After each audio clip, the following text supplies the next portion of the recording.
Hello folks, welcome back. Welcome back to my channel. I'm back here again. I've just finished watching the Chelsea versus Forest game. Chelsea at home won, Forest won. We lost it. You could basically say we lost that game. I can't believe Forest came to our home and nick a point. Just like I said in my preview video that we can't allow these guys to come to our house and take a point. And what did they do? They went home with the point. It was a hard fought point. I think they deserved it more than us because on the day we were not clinical enough. It was I don't even know where to start. I don't even know where to start. Our team, let's just call it as it is. We're still crap. We're still crap. We're not as good as people are hyping us up to be. I think there's still a lot of things to iron out before we could be a full-fledged, serious contender for the title. And as it stands right now, I'd be lucky if we get fourth. And nobody's saying it. Like everyone is putting us in the top four right now, but we'll be lucky if we get fourth. This is still not the Chelsea that I've come to love. We have a long way to go. A lot of players still need to mature because it was just pure immaturity today that cost us that game. Madueke got the goal. Yes, I thought he watched my video. I'm sure that guy watched my video, my preview video, and saw me calling him out because he haven't scored in such a long time, and now he got his chance. He took it. You could tell from the start that he was so hungry, and for him, I think I'm gonna give him a 7.5. We didn't win the game, so I couldn't give him anything more than that. But I'll give Madueke a 7.5 for this game. And I'm just going to do it like this, just rate them as I go. Chris Wood scored, why didn't we stop that pass or marked that pass better from Milenkovic? Like, that was such an obvious pass. Cucurella was all out there by himself. He couldn't, I don't think he could have done anything. We needed better man marking on that pass that caused him to score the first goal. I'm going to give Cucurella like a 6, man, because he tried. He was an above average game, but it wasn't perfect. He really, really tried, and I'm giving him a 6 because he's going to miss that Liverpool game. And what can I say? He tried, man. He really, really tried, and we're just a team relying on one guy. And if that one guy doesn't play well, things like this happen. The one game that Cole Palmer didn't have a good game, we basically lost. Because to me, that's a loss. I'm a put it down as a loss in my eyes because we should have won that game comfortably.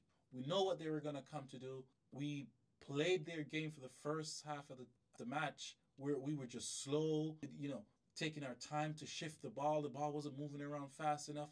And Forest was just sitting back, soaking it up because they loved that, because they knew in the second half we'll have to play, and that's when they will call us out. Set pieces, we're terrible at set pieces. Terrible at set pieces. If it wasn't for Sanchez today, they probably would have scored 5 goals. I'm sure if it wasn't for Sanchez having an A game, not an A game, because he misplaced a pass and they almost scored on us. He came up with the save, but that was perfect. But that was his mistake. But I'll give Sanchez a 8.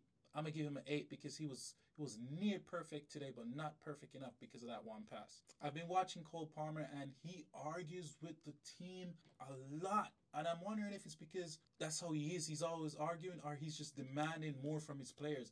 I saw Enzo Fernandez pass him a ball that, to me, like when I play soccer, and if someone passed me that ball, I'll be pissed too because you're setting me up for an injury, right? He passed him the ball knowing well the guy was coming in to tackle him. He still passed him the ball. Cole Palmer had to come out of the way and let the guy win the ball, and he was like, why would you pass me that ball like that? He was really demanding a lot from Enzo Fernandez. And for Cole Palmer to be demanding a lot from Enzo Fernandez says a lot. Enzo Fernandez is a World Cup winner. And that kid, Cole Palmer, is telling him like, hey, bro, you need to do better. And even at halftime when they were coming off, you saw him arguing with him just the same. Like, hey, what type of pass was that? Like, your decision making is bad. Your decision making is poor. Enzo Fernandez's decision making is very, very poor. He needs to stay off every single corner moving forward. He should not be taking any corners. Both corners that he took, what was those? What were those? I have no idea what he did. He just turned over the ball. Those corners that he took were basically turnovers. I have to give props to Colwell. I'm going to give him an 8.5.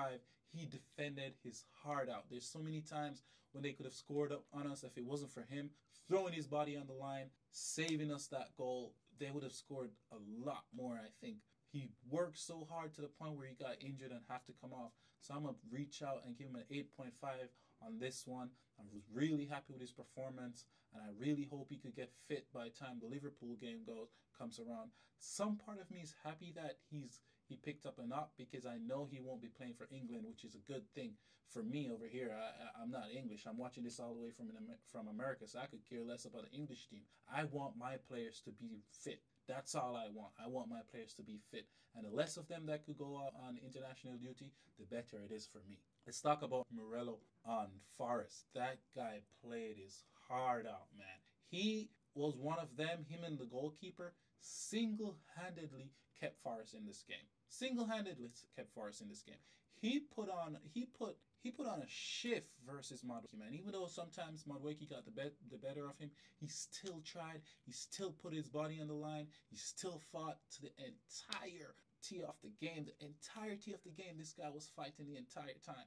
And he brought his team through that potential defeat that they were going to get. And to me, I was watching him laughing because he looks like the least likely to be a football player on the field.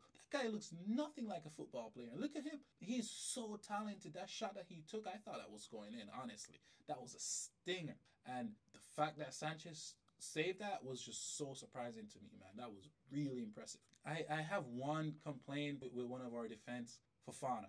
Like I think Tosin needs to be starting because I can't understand for the love of me why Fofana keeps holding on to the ball so much. He has that one little move that he keeps making that like he pretends like he's gonna pass it. He wraps his foot around it and turn the other way. He's gonna get caught out. I bet you there's teams out there that's watching that one move that he always makes. And as soon as he gets the ball and pretend as if he's gonna pass it, they're gonna close him down on his right side to the goal side and pick his pocket and score a goal on us. He needs to stop holding on to the ball and stop making that silly play. He did it like 5 times in the first half.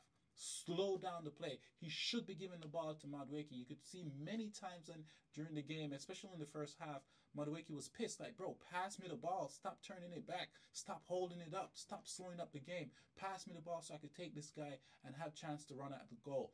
He wait until Madueke is way deep where there's no chance for him to run. That's when he wants to pass the ball. He holds on to the ball too much. Every time he gets it, he wants to drive, hold it up, and then play it. No, bro, pass the ball. That's not what you do. You're a defender. Pass the ball to the people who could dribble the ball more and create chances. Sometimes he holds on to the ball till he loses it. I hate that, and someone really needs to sit him down and tell him, listen, you need to stop this. About that foul on Cucurella, I don't know why the referee gave him a yellow card. So now he's going to miss the Liverpool game because of something silly.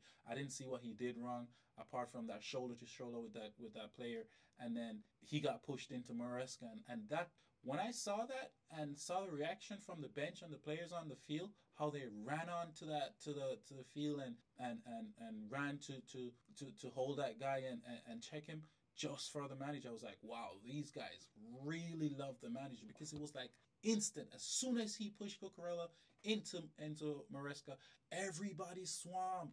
Everybody was around him and like, hey, what you doing? This is our manager. Are you crazy? And it was so good to see. That was like one of the highlights for me in the game. Honestly, like to see the players swarm down and on the guy after he tried to hurt Maresca, it was so beautiful. You could tell everybody has bought into what the manager is trying to teach them and trying to instill in the team. And you could tell when players really love the manager. Even Madueke, when he scored, he went straight to the manager and point like he's like, you better not take me off this field. You better like. You could tell what he was saying to the manager because he was preparing to take him off, right? And Enzo Maresca was just laughing. He's like he was like, oh, I was about to take you off the field. I was definitely about to take you off the field.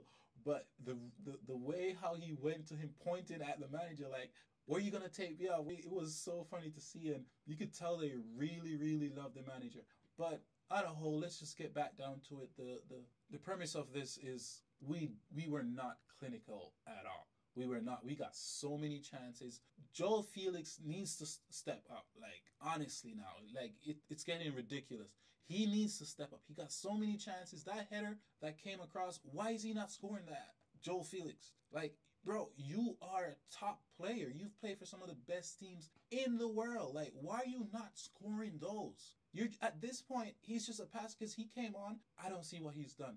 Modric came on the field and played better than Joe Felix. Like, honestly, I'm gonna give Mike a 7.5 because he didn't have as much time to prove himself, and the little time that he had, he made a few mistakes here and there, but the little time he had, he really made an impact. And we should have been leading with that cross that he made to Enku, where he totally missed. I don't know why he's heading the ball straight. Head it to the ground. That's how they teach you as a child when you're playing soccer. I knew that, and I'm not a soccer player. I knew that I don't play professional soccer, so he must know what to do in that position, and he headed straight to the keeper. I'm gonna give him a 6 because he missed a terrible goal, and let me give Joe Felix a 5. I'm sorry, Joe Felix, you're gonna have to get a 5 from me. You didn't do anything. You're a passenger in this team at this point. You need to step up and start doing something. Even Pedro Neto, that I've been trying to get onto for not being so good lately. In the past, I mean, but lately he's really coming into it. You could tell he came on the field and he started demanding the ball every single time we had position. He was screaming, "Give me the ball, give me the ball!" Right? Even though he might not beat the guy or something, but he really put on a shift. He made a few mistakes. That's okay. We could live with that. But he really put on a shift. I'm gonna give him a good 7.5. Because he deserves it. He didn't have as much time as Modric to come on and prove himself, but he really came on and made an impact. Apart from the mistakes, which I said that's okay with me, but Joe Felix, I really don't know what's going on. Enzo Fernandez, I'm gonna give him a 5, just like Joe Felix. I don't know what Enzo Fernandez was doing today. So many missed passes, so many turnovers. Malo Gusto, he could have done better. I'm gonna give him a 7. He played his heart out. He tried. He made some crosses and stuff like that, but it wasn't enough. We still didn't lose that. We still didn't win that game. We didn't lose it either. But to me, it's a loss. That's three points gone, 2 points gone. And who am I missing? Oh yes, Sancho. He tried, man. He tried, but it wasn't enough. It really wasn't enough. He got some good crosses in the box, some good plays. Him and 1-2 with him and Cucurella, but it still wasn't enough. I'm sorry, Jadon Sancho. I'm gonna have to give you a 6 today because you really didn't make a great impact. Cole Palmer, at the end of the day, he's Cole Palmer, and he still put an impact on the team and came up with an assist to Madueke. And you have to give him a 7.5. It wasn't the best Cole Palmer today. He tried. He really played his heart out. But sometimes it's just not your day, and they were really marking him. Every time he got the ball, they closed in on him real fast, real fast. Go watch it again and you'll see it was a tactic from Nuno to close on Cole Palmer as soon as he gets the ball. Don't give him any time to turn. How many times do you see Cole Palmer is having to run in one direction and have to suddenly change just to get space? So you could tell it was a tactical decision from Nuno to the Forest players. But there you have it, guys. That's my match recap. I tried to release it as fast as possible. Currently, it's 10:26 here in the US, and I'm trying to release this game. I'm not sure what time it is in England, but I'm trying to release this video for you guys, this post match reaction. So remember now, like, share, subscribe, leave your comment. Thank you for the comment on the last video pertaining the music in the background. I think it's not my mic. I'm gonna try not to put any music on this one and see how it works. If anything changes, let me know in the comments. Tell me how you feel about the game. I will respond. I'll respond to my comment. Leave a like, share, subscribe, and I'll see you guys soon.